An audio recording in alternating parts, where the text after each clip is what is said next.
দোকানে সাজানো এই রঙিন আবিরগুলো বলে দিচ্ছে আবার এসে গেছে রঙের উৎসব, বসন্ত উৎসব। আর তার সাথে মনে করিয়ে দিল গত বছর এই রঙের উৎসব বসন্ত উৎসবে আমরা গিয়েছিলাম শান্তিনিকেতন। আজকের এই ভিডিওটায় আমি আপনাদের নিয়ে যাব এই বসন্ত উৎসবের রঙে রাঙিয়ে তুলতে শান্তিনিকেতনের সোনাঝুরির হাটে। গত বছর হোলির দিন ঠিক ভোর 5টায় বাড়ি থেকে বেরিয়ে আমরা পৌঁছে গিয়েছিলাম আমাদের পার্শ্ববর্তী রেলওয়ে স্টেশন লিলুয়াতে। এখান থেকে আমরা চলে গিয়েছিলাম হাওড়া স্টেশনে। আসলে এই হাওড়া থেকে আমাদের রিজার্ভেশন ছিল সকাল 6:05 গণদেবতা এক্সপ্রেসে। হাওড়ায় পৌঁছে আমরা চটপট উঠে পড়লাম আমাদের রিজার্ভেশন কামরায়, আর সিটে বসে শুনতে থাকলাম নীলবাবুর বকবকানি।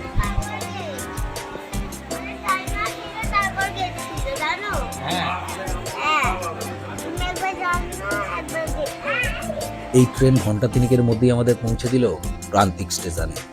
আসলে এই প্রান্তিক থেকেই খুব কাছাকাছি হয় সোনাঝুরির হাট, আর প্রান্তিকে নেবেও নীলবাবুর কথা তখনও শেষ হয়নি। আচ্ছা,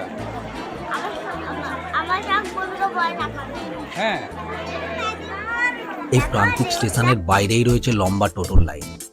যে কোনো একটা টোটোয় উঠে পড়ে মাত্র 20 বা 30 টাকার বিনিময়ে চলে আসা যায় সোনাঝুরির হাটে। টোটো অবশ্য বেশ কিছুটা আগে নামিয়ে দিল, আর বাকি রাস্তাটা পায়ে হেঁটেই আসতে হলো।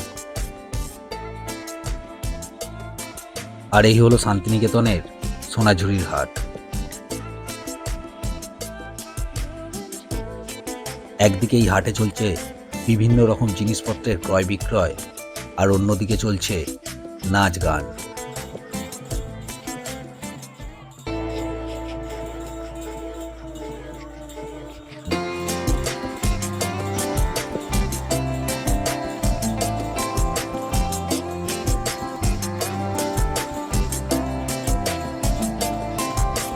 বাংলার বহু দূর দূরান্ত থেকে প্রচুর মানুষজন এসে থাকেন এই শান্তিনিকেতনে রঙিন এই বসন্ত উৎসব পালন করতে। কি নাম আপনার? আমার নাম সুদীপ বাগ। হ্যাঁ, সুদীপ বাগ। যেমন সুবিশাল এই সোনাঝুরির হাট, ঠিক তেমনই ছোট থেকে বড় প্রচুর মানুষজন এখানে এসে থাকেন এই বসন্ত উৎসবে একে অপরকে রাঙিয়ে তুলতে। আর শুধু রং নয়, অচেনা হলেও একে অপরকে রঙিন রঙে রাঙানোর পর চলে রঙিন এই উৎসবের শুভেচ্ছা বিনিময়। হ্যাপি হোলি।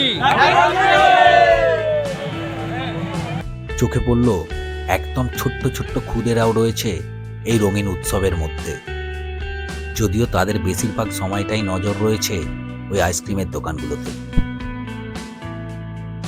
নীল তার দলবল খুঁজে নিচ্ছে রং মাখানোর জন্য।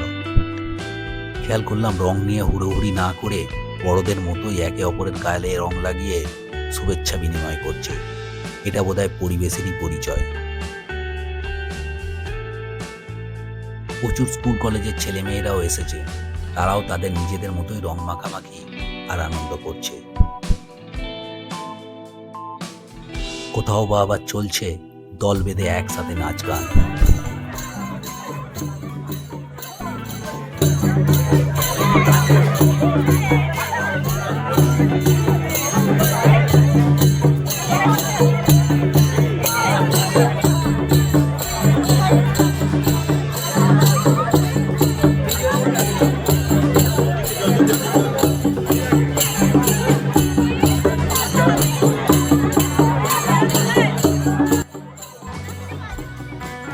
কোথাও বা আবার হঠাৎ করেই দেখা হয়ে যায় বহু দূর থেকে আসা কোনো অজানা পরিবারের সাথে। হ্যাপি হোলি। কোন জায়গা থেকে? বনগা। আপনারা কোথা থেকে এসেছেন? আমরা হাওড়া। হ্যাপি হোলি দাদা। হ্যাপি হোলি আপনাকেও। ভালো ভালোভাবে থাকবেন। কাটুন। হ্যাঁ, আবার যেন সামনের বছর এসে দেখা হয় আবার। অবশ্যই। আর আপনাদের কাছে আমার একান্ত অনুরোধ রইল, আর অচেনা করে রাখবেন না আমায়। আমার এই চ্যানেলটাকে সাবস্ক্রাইব করে আমার এই ছোট্ট ইউটিউব পরিবারের সদস্য হয়ে যান। নীলের অবশ্য এসব কিছু চিন্তা নেই। তার রং শেষ হলেই সে পৌঁছে যাচ্ছে পাশের আবিরের দোকানগুলোতে আর নিয়ে নিচ্ছে তার পছন্দের রং, আর তাই নিয়েই চলছে তার রং মাখামাখি। আর আপনি ঠিক কোন রংটা কিনেছেন হোলি খেলার জন্য সেটা অবশ্যই একটা কমেন্ট করে জানাবেন। আর একটা জিনিস দেখলাম, কারো মুখমণ্ডলে খালি জায়গা দেখতে পেলেই নীল পৌঁছে যাচ্ছে তার কাছে তার মুখমণ্ডলকে রঙিন করে তুলতে।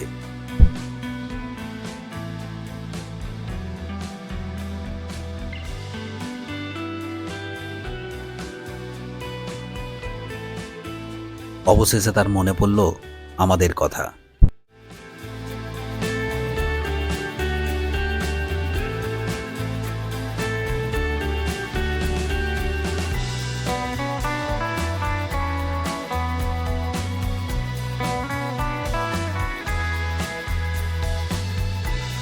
আরো কত অজানা মানুষের সাথে দেখা হলো সোনাঝুরির হাটে রং খেলতে এসে। আর এখানে থাকা মঞ্চের ধারে কাছে যাওয়ারও সুযোগ পেলাম না, তাই দূর থেকেই দেখতে হলো মঞ্চে চলা রঙিন অনুষ্ঠান। কারণ হলো স্টেজের সামনে থাকা বিশাল জনসমুদ্র, আর ওনারা এই রঙিন রঙের উৎসবকে একেবারে মুখরিত করে রেখেছে, আর তার সাথে ভরিয়ে রেখেছে এই পুরো অঞ্চলটাকে। তবে মঞ্চে চলা অনুষ্ঠানের শব্দ কানে না আসলেও এই গোটা সোনাঝুরি অঞ্চল জুড়ে ভেসে বেড়াচ্ছে বাউল গানের শব্দ।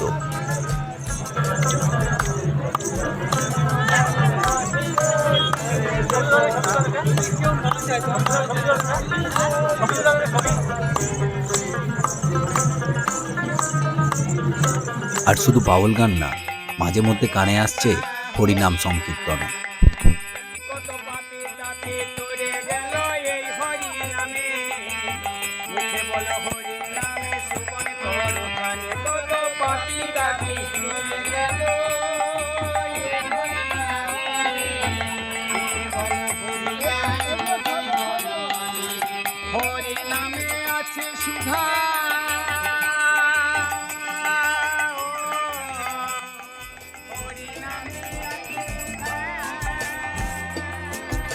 এক জায়গায় দেখতে পেলাম মহাত্মা গান্ধী সেজে একজন ব্যক্তি দাঁড়িয়ে আছেন, আর ওনার সাথে ছবি তোলার জন্য কিন্তু 10 টাকা লাগে। হোলির এই উৎসবে রাধাকৃষ্ণের দেখা না পেলেও এই উৎসব প্রাঙ্গণে ঘুরে বেড়াতে দেখলাম হনুমানের সাথে জাম্বুবানকে।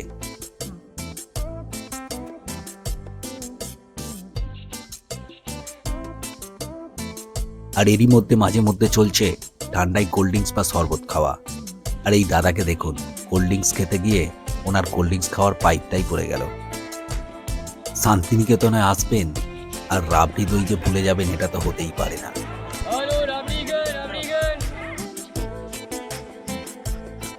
আর আমার পছন্দ ছিল ঠান্ডা ঠান্ডা আম পান্না। আর এই আম পান্না খেতে খেতে দেখছিলাম নাচ গান।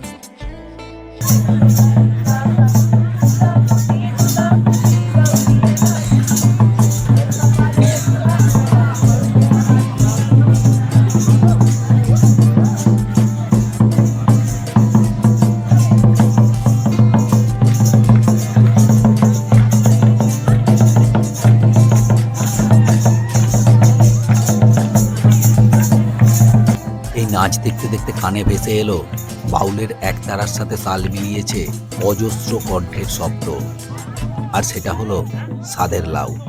তাই চলে গেলাম সেখানে দেখতে।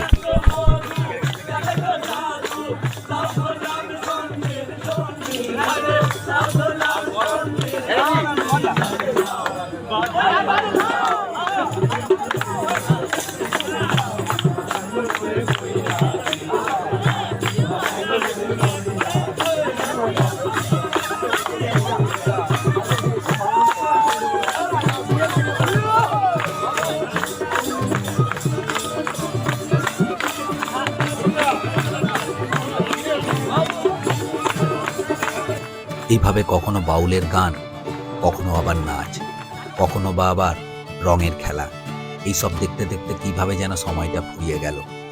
তবে সোনাঝুরি এসে কাপড়ের দোকানগুলো ঘুরবো না, এটা কখনোই হয় না।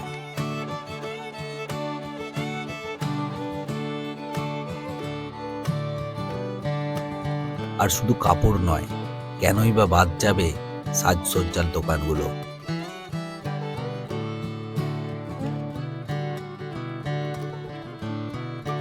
আর তার সাথে হাতে তৈরি করা ঘর সাজানোর জিনিসপত্রের দোকানগুলো তো মন মুগ্ধ করে দেয়।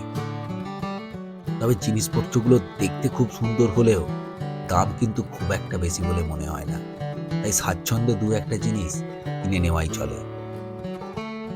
আর এই ঘর সাজানোর জিনিসপত্রের মতো যদি আমার ভিডিওটাও আপনাদের পছন্দ হয়ে থাকে তাহলে অবশ্যই একটা লাইক দেবেন, আর অবশ্যই কমেন্ট করে জানাবেন কেমন লাগলো হোলির দিনে সোনাঝুরি ঘোরার এই ভিডিওটা। আবারও অনুরোধ রাখি আপনার কাছে আমার এই চ্যানেলটাকে সাবস্ক্রাইব করে আমার এই ছোট্ট ইউটিউব পরিবারের সদস্য হয়ে যাবার। আর অবশ্যই জানাবেন আমাকে এবারের হোলিতে আপনি কোথায় থাকছেন। আপনার উত্তরের অপেক্ষায় রইলাম।